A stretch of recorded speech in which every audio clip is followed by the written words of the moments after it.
to enable data center scale workloads and to achieve the lowest cost per inference token. While these systems are complex to build, we have seen a significant improvement in manufacturing yields, and rack shipments are moving to strong rates to end customers. GB200 NVL racks are now generally available for model builders, enterprises, and sovereign customers to develop and deploy AI. On average, major hyperscalers are each deploying nearly 1,000 NVL 72 racks, or 72,000 Blackwell GPUs per week, and are on track to further ramp output this quarter. Microsoft, for example, has already deployed tens of thousands of Blackwell GPUs and is expected to ramp to hundreds of thousands of GB200s with OpenAI as one of its key customers. Key learnings from the GB200 ramp will allow for a smooth transition to the next phase of our product roadmap, Blackwell Ultra. Sampling of GB300 systems began earlier this month at the major CSPs, and we expect production shipments to commerce later this quarter. GB300 will leverage the same architecture, same physical footprint, and the same electrical and mechanical specifications as GB200. The GB300 drop-in design will allow CSPs to seamlessly transition their systems and manufacturing used for GB200 while maintaining high yields. B300 GPUs with 50% more HBM will deliver another 50% increase in dense FP4 inference compute performance compared to the B200.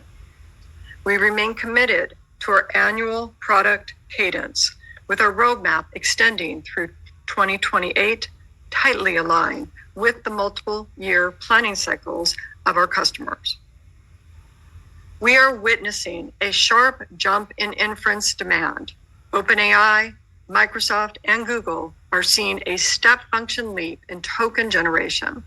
Microsoft processed over 100 trillion tokens in Q1, a 5-fold increase on a year-over-year basis. This exponential growth in Azure OpenAI is representative of strong demand for Azure AI Foundry, as well as other AI services across Microsoft's platform. Inference serving startups are now serving models using B200, tripling their token generation rate and corresponding revenues for high-value reasoning models such as DeepSeek R1, as reported by Artificial Analysis.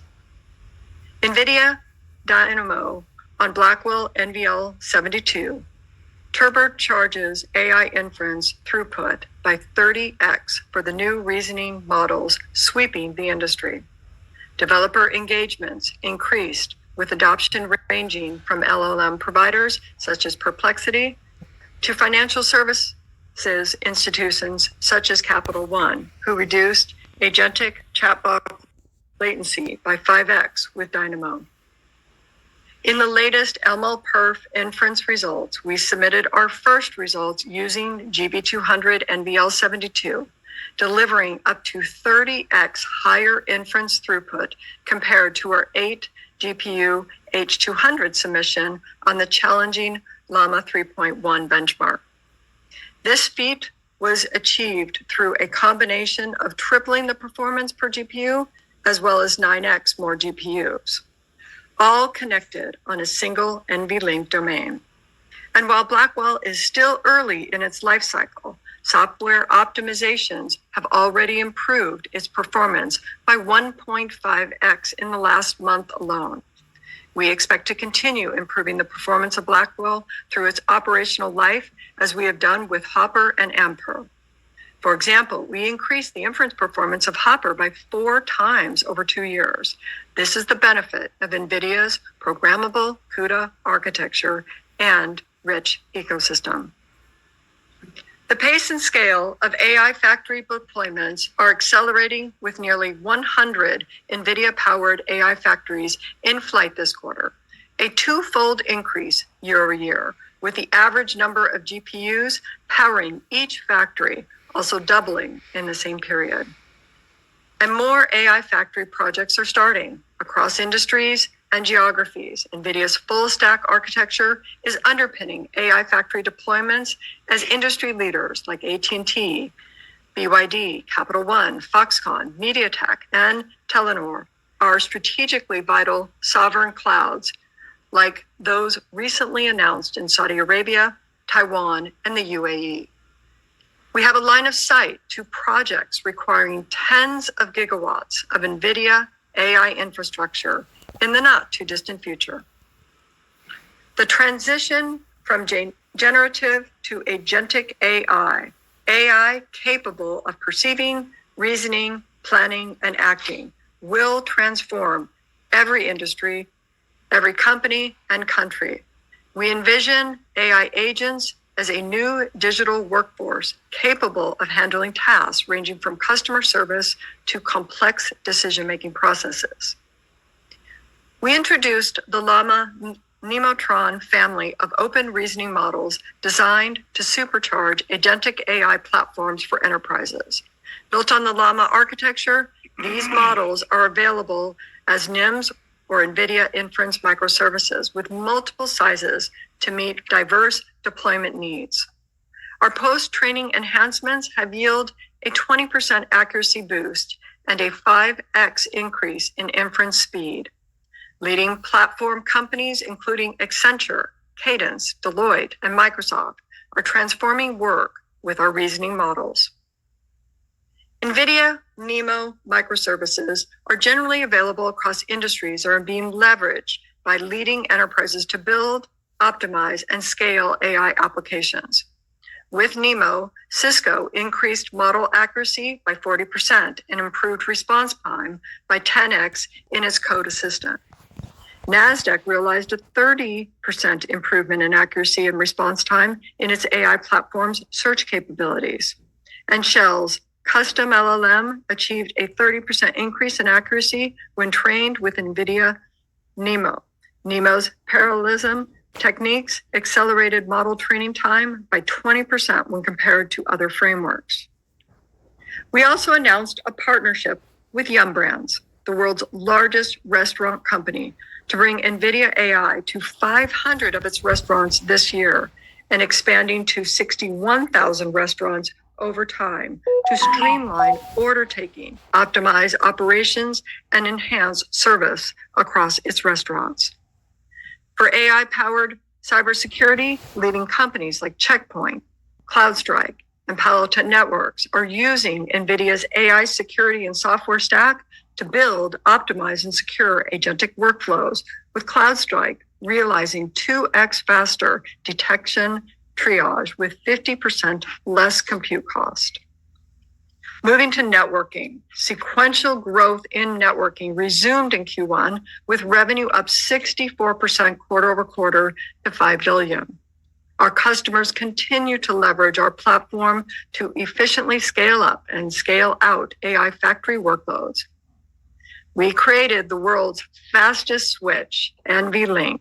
For scale up, our NVLink compute fabric in its 5th generation offers 14x the bandwidth of PCIe Gen 5. NVLink 72 carries 130 terabytes per second of bandwidth in a single rack, equivalent to the entirety of the world's peak internet traffic. NVLink is a new growth vector and is off to a great start, with Q1 shipments exceeding $1 billion. At Computex, we announced NVLink Fusion. Hyperscale customers can now build semi-custom CCUs and accelerators that connect directly to the NVIDIA platform with NVLink. We are now enabling key partners, including ASIC providers such as MediaTek, Marvell, Alchip Technologies, and Astera Labs, as well as CPU suppliers such as Fujitsu and Qualcomm, to leverage NVLink Fusion to connect our respective ecosystems. For scale out, our enhanced Ethernet offerings deliver the highest throughput, lowest latency networking for AI. Spectrum X posted strong sequential and year-on-year growth and is now annualizing over $8 billion in revenue. Adoption is widespread across major CSPs and consumer internet companies, including CoreWeave, Microsoft Azure, Oracle Cloud, and xAI. This quarter, we added Google Cloud and Meta to the growing list of Spectrum X customers. We introduced Spectrum X and Quantum X silicon photonics switches featuring the world's most advanced co-packaged optics. These platforms will enable next-level AI factory scaling to millions of GPUs through the increasingly power efficiency by 3.5x and network resiliency by 10x while accelerating customer time to market by 1.3x. Transitioning to a quick summary of our revenue by geography. China, as a percentage of our data center revenue, was slightly below our expectations and down sequentially due to H20 export licensing controls. For Q2, we expect a meaningful decrease in China data center revenue. As a reminder, while Singapore represented nearly 20% of our Q1 build revenue, as many of our large customers use Singapore for centralized invoicing, our products are almost always shipped elsewhere. Note that over 99% of H100, H200, and Blackwell data center compute revenue billed to Singapore was for orders from US-based customers. Moving to gaming and AI PCs. Gaming revenue was a record $3.8 billion, increasing 48% sequentially and 42% year on year. Strong adoption by gamers, creatives, and AI enthusiasts have made Blackwell our fastest ramp ever. Against a backdrop of robust demand, we greatly improved our supply and availability in Q1 and expect to continue these efforts in Q2. AI is transforming PC and creator and gamers. With a 100 million user installed base, GeForce represents the largest footprint for PC developers. This quarter, we added to our AI PC laptop offerings, including models capable of running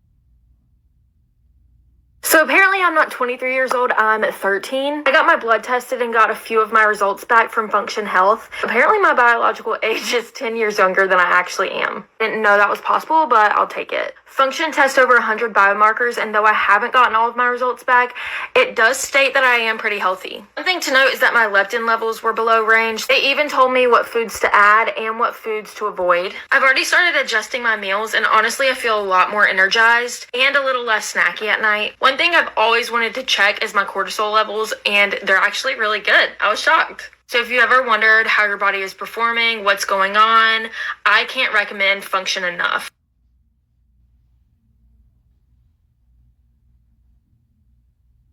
Revenue of $509 million was flat sequentially and up 19% year on year. Tariff-related uncertainty temporarily impacted Q1 systems, and demand for our AI workstations is strong, and we expect sequential revenue growth to resume in Q2. NVIDIA DGX Spark and Station revolutionized personal computing by putting the power of an AI supercomputer in a desktop form factor. DGX Spark delivers up to 1 petaflop of AI compute, while DGX Station offers an incredible 20 petaflops and is powered by the GB300 superchip. DGX Spark will be available in calendar Q3 and DGX Station later this year. We have deepened Omniverse's integration and adoption into some of the world's leading software platforms, including Databricks, SAP, and Schneider Electric. New Omniverse blueprints, such as Mega for at-scale robotic fleet management, are being leveraged in Kion Group, Pegatron, Accenture, and other leading companies to enhance industrial operations. At Computex, we showcased Omniverse's great traction with technology manufacturing leaders, including TSMC, Quanta, Foxconn, Pegatron. Using Omniverse, TSMC saves months in work by designing fabs virtually. Foxconn accelerates thermal simulations by 150x, and Pegatron reduced assembly line defects rates by 67%.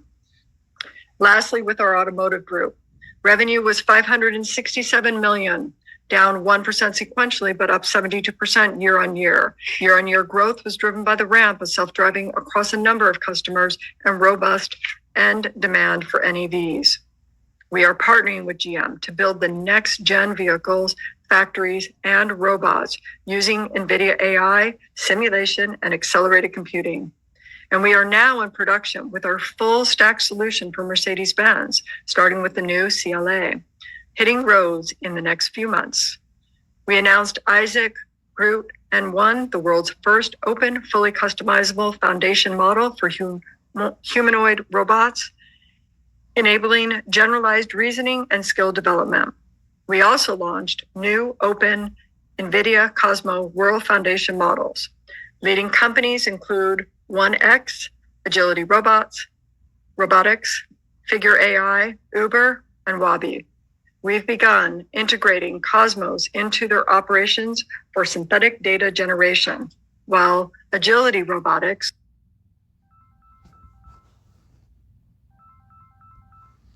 Boston Dynamics and XPen Robotics are harnessing Isaac simulation to advance their humanoid efforts. GE Healthcare is using the new NVIDIA Isaac platform for healthcare simulation, built on NVIDIA Omniverse and using NVIDIA Cosmos. The platform speeds development of robotic imaging and surgery systems. The era of robotics is here. Billions of robots, hundreds of millions of autonomous vehicles, and hundreds of thousands of robotic factories and warehouses will be developed. All right, moving to the rest of the P&L. GAAP gross margins and non-GAAP gross margins were 60.5% and 61% respectively. Excluding the $4.5 billion charge, Q1 non-GAAP gross margins would have been 71.3, slightly above our outlook at the beginning of the quarter. Sequentially, GAAP operating expenses were up 7% and non-GAAP operating expenses were up 6%, reflecting higher compensation and employee growth. Our investments include expanding our infrastructure capabilities and AI solutions, and we plan to grow these investments throughout the fiscal year. In Q1, we returned a record $14.3 billion to shareholders in the form of share repurchases and cash dividends. Our capital return program continues to be a key element of our capital allocation strategy. Let me turn to the outlook for the second quarter. Total revenue is expected to be $45 billion, plus or minus 2%. We expect modest sequential growth across all of our platforms. In data center, we anticipate the continued ramp of Blackwell to be partially offset by a decline in China revenue. Note, our outlook reflects a loss in H20 revenue of approximately $8 billion for the second quarter. GAAP and non-GAAP gross margins are expected to be 71.8% and 72% respectively, plus or minus 50 basis points. We expect better Blackwell profitability to drive modest sequential improvement in gross margins. We are continuing to work towards achieving gross margins in the mid-70s range late this year. GAAP and non-GAAP operating expenses are expected to be approximately $5.7 billion and $4 billion, respectively, and we continue to expect full year fiscal year 26 operating expense growth to be in the mid-30% range. GAAP and non-GAAP other income and expenses are expected to be an income of approximately $450 million, excluding gains and losses from non-marketable and publicly held equity securities. GAAP and non-GAAP tax rates are expected to be 16.5%, plus or minus 1%, excluding any discrete items. Further financial details are included in the CFO commentary and other information available on our IR website, including a new financially information AI agent. Let me highlight upcoming events for the financial community. We will be at the B of A Global Technology Conference in San Francisco on June 4th, the Rosenblatt Virtual AI Summit and NASDAQ Investor Conference in London on June 10th, and GTC Paris at Vivatech on June 11th in Paris. We look forward to seeing you at these events. Our earnings call to discuss the results of our second quarter of fiscal 2026 is scheduled for August 27. Well, now let me turn it over to Jensen to make some remarks. Thanks, Colette. We've had a busy and productive year. Let me share my perspective on some topics we're frequently asked. On export control, China is one of the world's largest AI markets and a springboard to global success.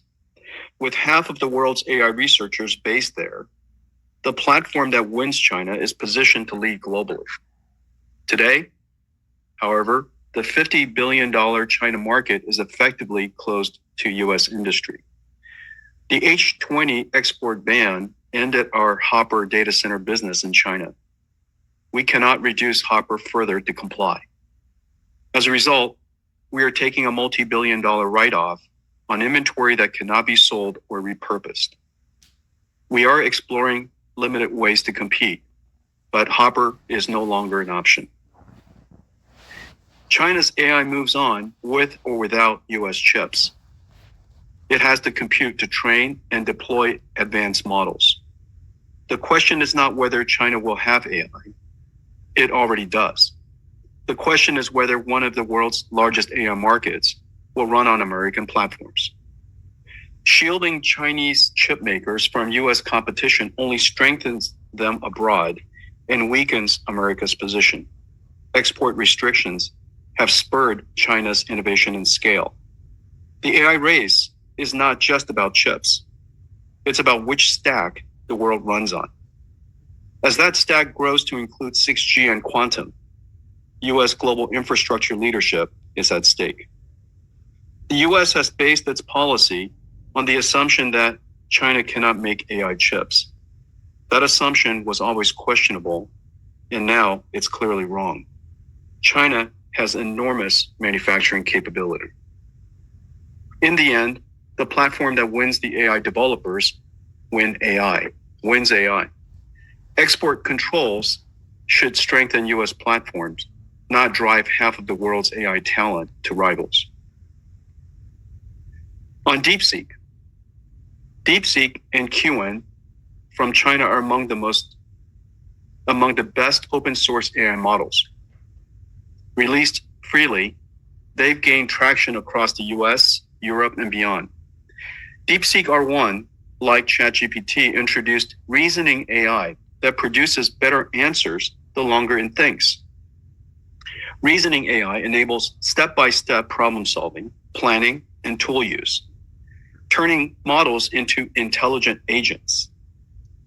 Reasoning is compute intensive, requires hundreds to thousands of times more tokens per task than previous one-shot inference.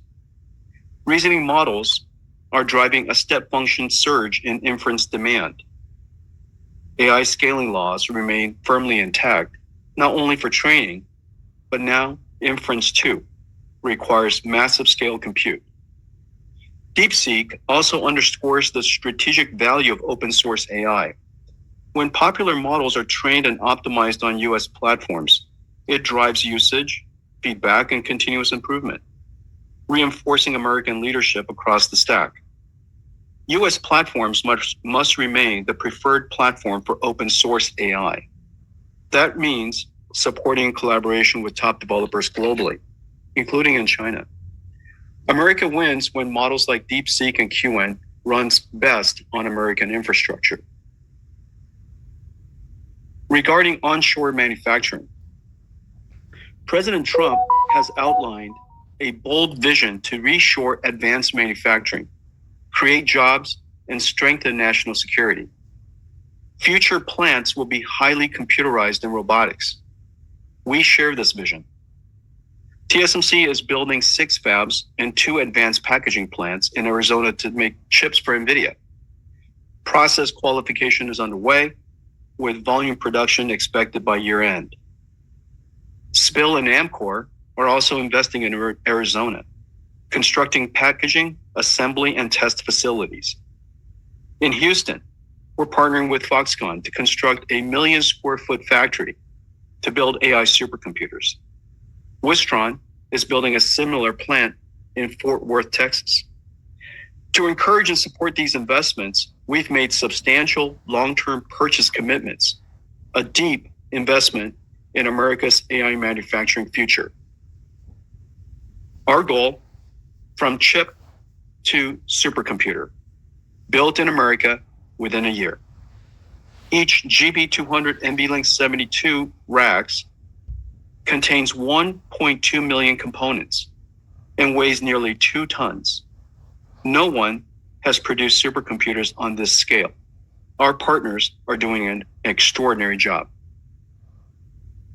On AI diffusion rule, President Trump rescinded the AI diffusion rule, calling it counterproductive, and proposed a new policy to promote U.S. AI tech with trusted partners. On his Middle East tour, he announced historic investments. I was honored to join him in announcing a 500 megawatt AI infrastructure project in Saudi Arabia and a 5 gigawatt AI campus in the UAE. President Trump wants U.S. tech to lead. The deals he announced are wins for America, creating jobs, advancing infrastructure, generating tax revenue, and reducing the U.S. trade deficit.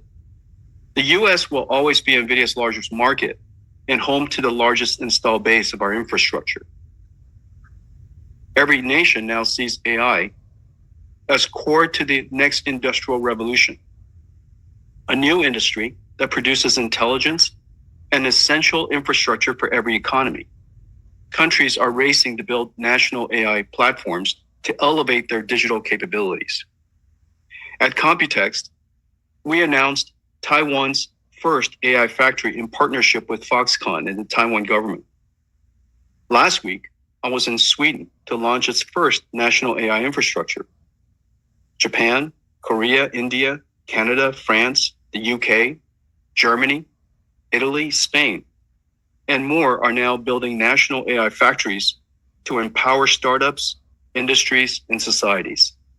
Sovereign AI is a new growth engine for NVIDIA. Toshiya, back to you. Thank you. Operator, we will now open the call for questions. Would you please poll for questions? Thank you. At this time, I would like to remind everyone, in order to ask a question, press star, then the number 1 on your telephone keypad. We'll pause for just a moment to compile the Q&A roster. Your first question comes from the line of Joe Moore with Morgan Stanley. Your line is open. Great, thank you. You guys have talked about this scaling up of inference around reasoning models for at least a year now, and we've really seen that come to fruition as you talked about. We've heard it from your customers. Can you give us a sense for how much of that demand you're able to serve, and give us a sense for maybe how big the inference business is for you guys, and do we need full on NVL72 rack scale solutions for reasoning inference going forward? Well, we would like to serve all of it. And I think we're on track to serve most of it.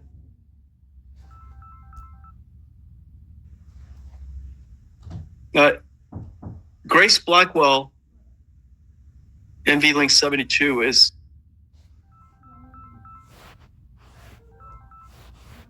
the ideal engine today, the ideal computer thinking machine, if you will, for reasoning AI. There's a couple of reasons for that. The first reason is that the token generation amount, the number of tokens reasoning goes through, is 1,000 times more than a one-shot chatbot. It's essentially thinking to itself, breaking down a problem step by step. It might be planning multiple paths to an answer. It could be using tools, reading PDFs, reading web pages, watching videos, and then producing a result, an answer. The longer it thinks, the better the answer, the smarter the answer is. And so what we would like to do, and the reason why Grace Blackwell was designed to give such a giant step up in inference performance, is so that you could do all this and still get a response as quickly as possible. Compared to Hopper, Grace Blackwell is some 40 times higher speed and throughput compared. And so this is going to be a huge benefit in driving down the cost while improving the quality of response with excellent quality of service at the same time. So that's the fundamental reason. That was the core driving reason for Grace Blackwell NVLink 72. Of course, in order to do that, we had to reinvent, literally redesign the entire way that these supercomputers are built. But now we're in full production. It's going to be exciting. It's going to be incredibly exciting. The next question comes from Vivek Arya with Bank of America Securities. Your line is open. Thanks for the question. Just a clarification for Colette first. So on the China impact, I think previously it was mentioned at about $15 billion. So you had the $8 billion in Q2. So is there still some left as a headwind for the remaining quarters? Just Colette, how to model that. And then question, Jensen, for you. Back at GTC, you had outlined a path towards almost $1 trillion of AI spending over the next few years. Where are we in that build out? And do you think it's going to be uniform, that you will see every spender, whether it's CSP, sovereigns, enterprises, or build out? Should we expect some periods of digestion in between? Just what are your customer discussions telling you about how to model growth for next year? Yes, Vivek. Thanks so much for the question regarding H20. Yes, we recognized 4.6 H20 in Q1. We were unable to ship 2.5 billion, so the total for Q1 should have been 7 billion. When we look at our Q2 is going to be meaningfully down in terms of China data center revenue. And we had highlighted in terms of the amount of orders that we had planned for H20 in Q2. And that was 8 billion.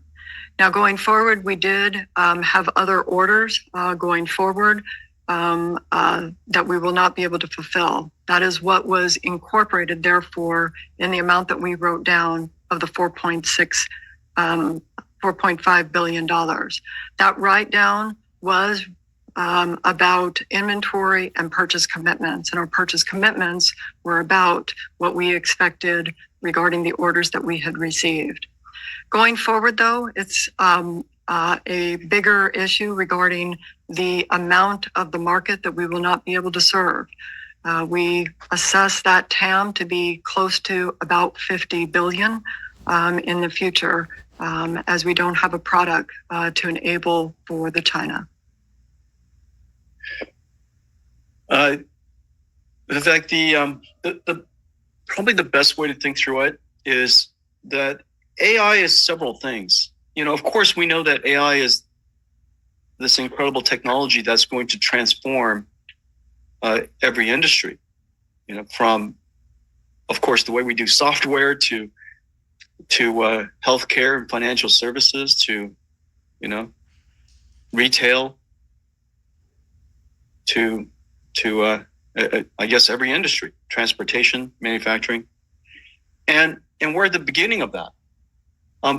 But maybe another way to think about that is where do we need intelligence? Where do we need digital intelligence? And it's in every country, it's in every industry. And we now, because of that, we recognize that AI is also an infrastructure. It's a way of developing delivering a technology that requires factories. And these factories produce tokens. And they, as I mentioned, are important to every single industry in every single country. And so on that basis, we're really at the very beginning of it, because the adoption of this technology is really kind of in its early stages. Now, we've reached an extraordinary milestone with AIs that are reasoning, are thinking, what people call inference time scaling. Of course, it created a whole new, we've entered an era where inference is going to be a significant part of the compute workload. But anyhow, it's going to be a new infrastructure, and we're building it out in the clouds. The United States is really the early starter, and available in U.S. clouds. And this is our largest market, our largest installed base, and we're going to continue to see that happening. But beyond that, we're going to see AI go into enterprise, which is on-prem, because so much of the data is still on-prem. Access control is really important. It's really hard to move every company's data into the cloud. And so we're going to move AI into the enterprise. And you saw that we announced a couple of really exciting new products. Our RTX Pro enterprise AI server that runs everything enterprise and AI. Our DGX Spark and DGX Station, which is designed for developers who want to work on-prem. And so enterprise AI. Be courageous, be bold, take the move and just do it.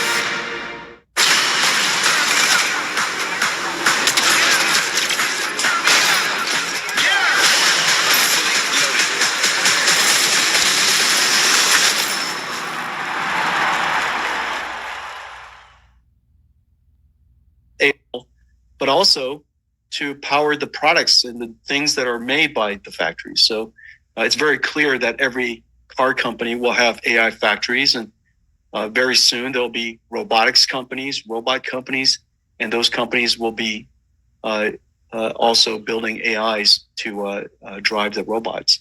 And so we're at the beginning of all of this build out.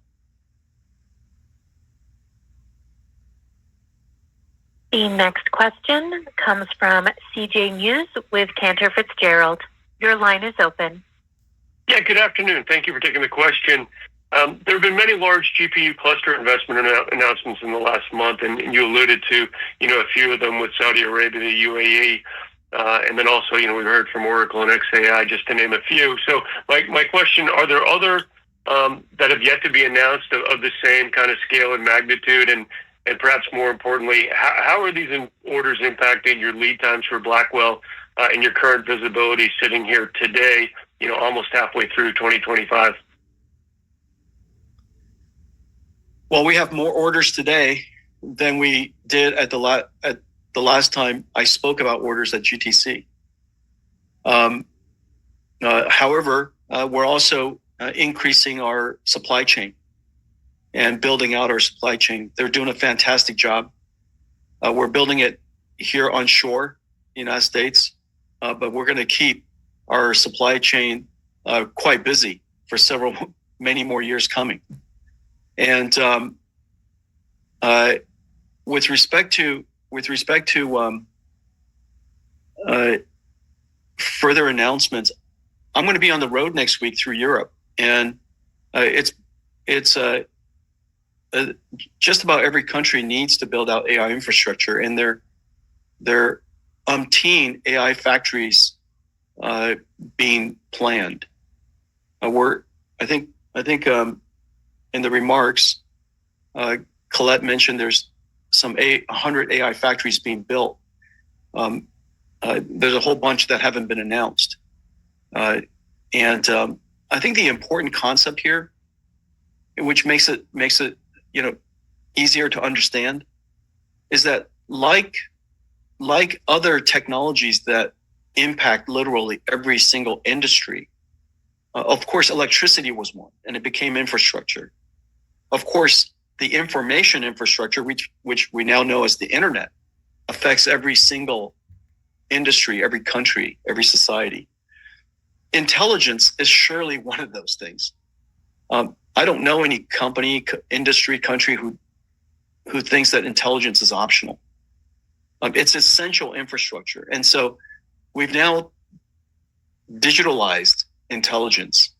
And so I think we're clearly in the beginning of the build out of this infrastructure, and every country will have it.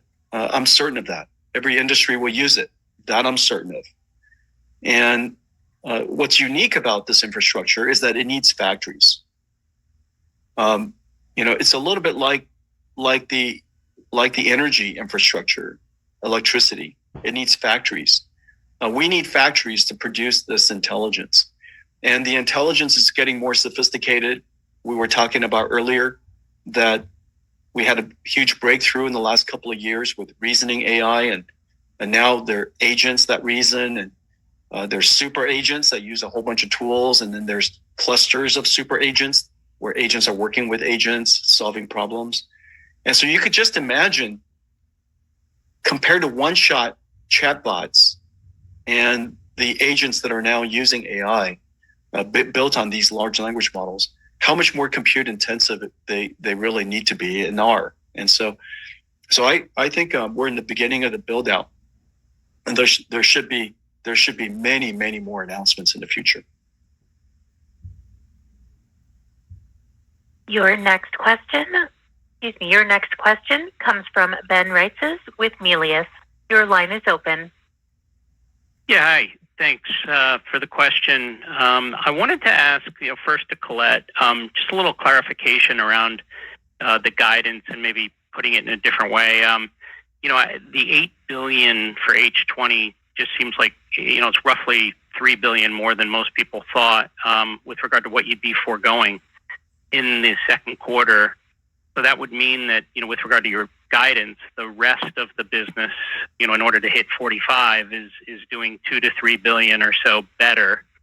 So, I was wondering if that math made sense to you, and then, in terms of the guidance, that would imply the non-China business is doing a bit better than the street expected. So, wondering, what the primary driver was there in your view. And then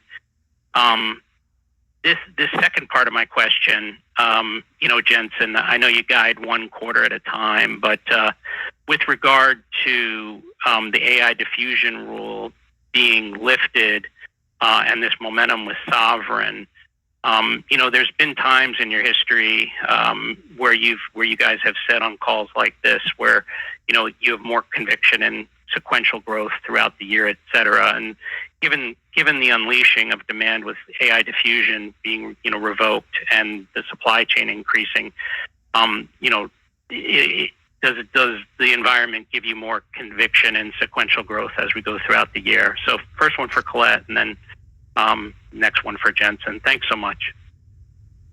Thanks, Ben, for the question. When we look at our Q2 guidance and our commentary that we provided, that had the export controls not occurred, we would have had orders of about $8 billion for H20.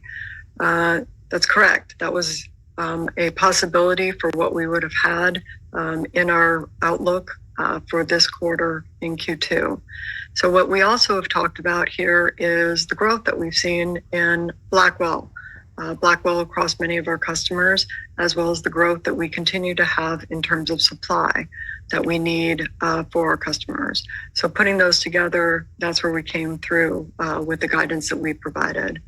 I'm going to turn the rest over to Jensen to see how he wants to. Yeah, thanks. Thanks, Ben. I would say compared to the beginning of the year, compared to GTC timeframe, there are 4 positive surprises. The first positive surprise is the step function demand increase of reasoning AI.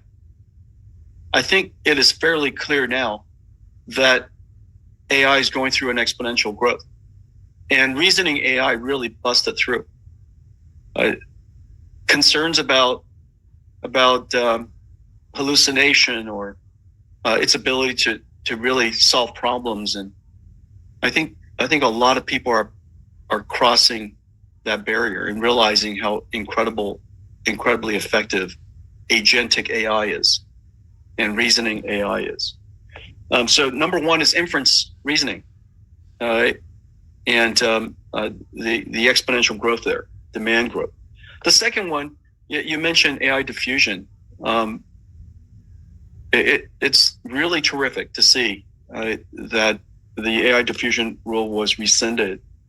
President Trump wants America to win, and he also realizes that we're not the only country in the race, and he wants the United States to win, and recognizes that we have to get the American stack out to the world and have the world build on top of American stacks instead of alternatives. And so AI diffusion happened. The rescinding of it happened at almost precisely the time that countries around the world are awakening the importance of AI as an infrastructure, not just as a technology of great curiosity and great importance, but infrastructure for their industries and startups and society. Just as they had to build out infrastructure for electricity and internet, you got to build out infrastructure for AI. I think that's an awakening, and that creates a lot of opportunity. The third is enterprise AI. Agents work, and these agents are really quite successful. Much more than generative AI, agentic AI is game changing. Agents can understand ambiguous and rather implicit instructions, and able to problem solve and use tools and have memory and so on. And so I think this is enterprise AI is ready to take off, and it's taken us a few years to build a computing system that is able to integrate, run enterprise AI stacks, run enterprise IT stacks, but add AI to it. And this is the RTX Pro Enterprise server that we announced at Computex just last week. And just about every major IT company has joined us. I'm super excited about that. And so computing is one part of it, but remember, enterprise IT is really three pillars. It's compute, storage, and networking. And we've now put all three of them together finally, and we're going to market with that. And then lastly, industrial AI. Remember, one of the implications of the world reordering, if you will, is regions onshoring manufacturing and building plants everywhere. In addition to AI factories, of course, there are new electronics manufacturing, chip manufacturing, being built around the world.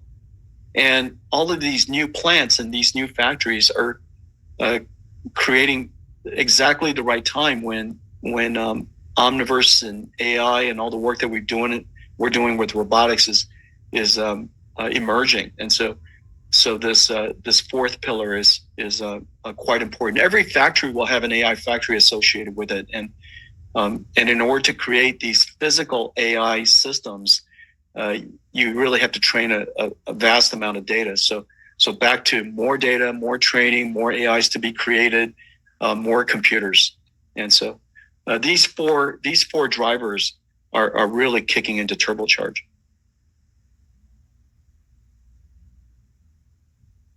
Your next question comes from Timothy Arcuri with UBS. Your line is open. Thanks a lot. Jensen, I wanted to ask about China. It sounds like the July guidance assumes there's no SKU replacement for the H20, but if the president wants the U.S. to win, it seems like you're going to have to be allowed to ship something into China. So I guess I had two points on that. First of all, have you been approved to ship a new modified version into China, and you're currently building it, but you just can't ship it in fiscal Q2? And then you were sort of run rating $7 to $8 billion a quarter into China. Can we get back to those sorts of quarterly run rates once you get something that you're, allowed to ship back into China? I think we're all trying to figure out how much to add back to our models and when. So, whatever you can say there would be great. Thanks. The president has a plan. He has a vision, and I trust him. With respect to our export controls, it's a set of limits, and the new set of limits pretty much make it impossible for us to reduce Hopper any further, for any productive use, and so the new limits, it's kind of the end of the road for Hopper. We have limited options, and so the key is to understand the limits. The key is to understand the limits and see if we can come up with interesting products that could continue to serve the Chinese market. We don't have anything at the moment, and but we're considering it. We're thinking about it. Obviously, the limits are quite stringent at the moment, and we have nothing to announce today. And when the time comes, we'll engage the administration and discuss that. Your final question comes from the line of Aaron Rakers with Wells Fargo. Your line is open. Hi, this is Jake on for Aaron. Thanks for taking the question, and congrats on the great quarter. I was wondering if you could give some additional color around the strength you saw within the networking business, particularly around the adoption of your Ethernet solutions at CSPs, as well as any change you're seeing in network attach rates. Yeah, thank you for that. We now have 3 networking platforms, maybe 4. The first one is the scale up platform, to turn a computer into a much larger computer. Scaling up is incredibly hard to do. Scaling out is easier to do, but scaling up is hard to do. And that platform is called NVLink. And NVLink is comes with it chips and switches and NVLink spines, and it's really complicated. But anyways, that's our new platform, scale up platform. In addition to InfiniBand, we also have Spectrum X. We've been fairly consistent that Ethernet was designed for a lot of traffic that are independent. But in the case of AI, you have a lot of computers working together. And the traffic of AI is insanely bursty. Latency matters a lot because the AI is thinking and it wants to get work done as quickly as possible. And you got a whole bunch of nodes working together. And so we enhanced Ethernet, added capabilities like extremely low latency, congestion control, adaptive routing, the type of technologies that were available only in InfiniBand to Ethernet. And as a result, we improved the utilization of Ethernet in these clusters. These clusters are gigantic, from as low as 50% to as high as 85%, 90%. And so the difference is, if you had a cluster that's $10 billion and you improved its effectiveness by 40%, that's worth $4 billion. It's incredible. And so Spectrum X has been really, quite frankly, a home run. And this last quarter, as we said in the prepared remarks, we added 2 very significant CSPs to the Spectrum X adoption. And then the last one is Bluefield, which is our control plane. And so in the control plane of the network, which is used for storage, is used for security, and for many of these clusters that want to achieve isolation among its users, multi-tenant clusters, and still be able to use and have extremely high performance, bare metal performance. Bluefield is ideal for that, and is used in a lot of these cases. And so we have these four networking platforms. They're all growing, and we're doing really well. I'm very proud of the team. Jensen, over to you. That is all the time we have for questions. Okay. Jensen, I will turn the call back to you. Thank you. This is the start of a powerful new wave of growth. Grace Blackwell is in full production. We're off to the races. We now have multiple significant growth engines. Inference, once the lighter workload, is surging with revenue-generating AI services.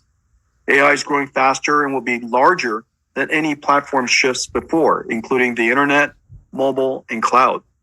Blackwell is built to power the full AI lifecycle, from training frontier models to running complex inference and reasoning agents at scale. Training demands continues to rise with breakthroughs in post-training and like reinforcement learning and synthetic data generation. But inference is exploding. Reasoning AI agents require orders of magnitude more compute. The foundations of our next growth platforms are in place and ready to scale. Sovereign AI nations are investing in AI infrastructure like they once did for electricity and internet. Enterprise AI must be deployable on-prem and integrated with existing IT. Our RTX Pro, DGX Spark, and DGX Station enterprise AI systems are ready to modernize the $500 billion IT infrastructure on-prem or in the cloud. Every major IT provider is partnering with us. Industrial AI, from training to digital twin simulation to deployment, NVIDIA Omniverse and Isaac GR00T are powering next-generation factories and humanoid robotic systems worldwide. The age of AI is here.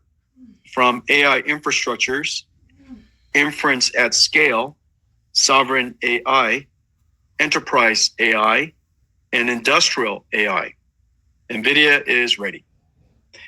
Join us at GTC Paris. I'll keynote at VivaTech on June 11th, talking about quantum GPU computing, robotic factories and robots, and celebrate our partnerships building AI factories across the region. The NVIDIA band will tour France, the UK, Germany, and Belgium. Thank you for joining us at the earnings call today. See you in Paris.